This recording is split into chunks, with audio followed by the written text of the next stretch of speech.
This is the man in Michigan who made a name for himself by being one of 10 House Republicans that voted to impeach President Trump. Now, freshman Congressman Peter Meijer is being challenged by this man. John Gibbs is Trump's hand-picked candidate to end Meijer's congressional career. With degrees from Stanford and Harvard, Gibbs served under HUD Secretary Ben Carson in the Trump administration and makes no apologies for calling out Meijer for his betrayal.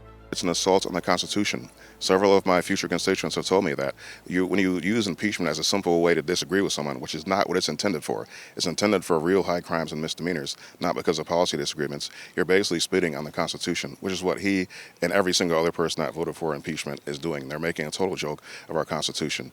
And it's also just a gut-level emotional thing. We had Justin Amash in our district before Peter Meijer, and he voted to impeach. And then Peter Meijer went out there saying, I'm going to be with Trump, I'm going to do what you guys want. Well, his first vote as a U.S. congressman, days after he got into office, was to, again, kick the people in the teeth and vote to impeach Trump. So there's a real sense of betrayal. This is twice in a row. And people also have to understand this is about Trump, but it's also much bigger than that. The reason we got Trump in the first place is because people felt the government was going off in its own direction and not doing what the people want. So when you vote to impeach, you're voting for the status quo, the establishment, keeping everything the way it is now, letting money control everything. Those are all the things that people felt are steamrolling over them when they saw Meijer vote for his impeachment. So, a recent convert to Catholicism, Gibbs was an evangelical missionary for many years. He thinks the overturning of Roe v. Wade will be a winning issue.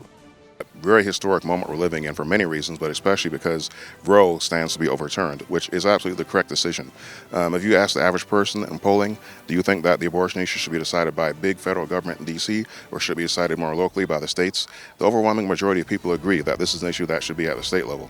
Now, that doesn't mean that the federal government should have absolutely zero role going forward, but it's definitely the absolute right thing to do to overturn Roe and bring sanity back. To say that there's a right to an abortion in the Constitution is absurd.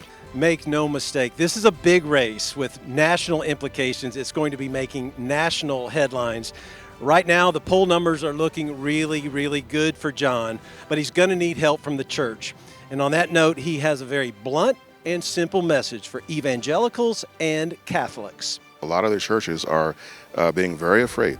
They're being very afraid to touch anything that they believe is quote-unquote politics because they think it's divisive.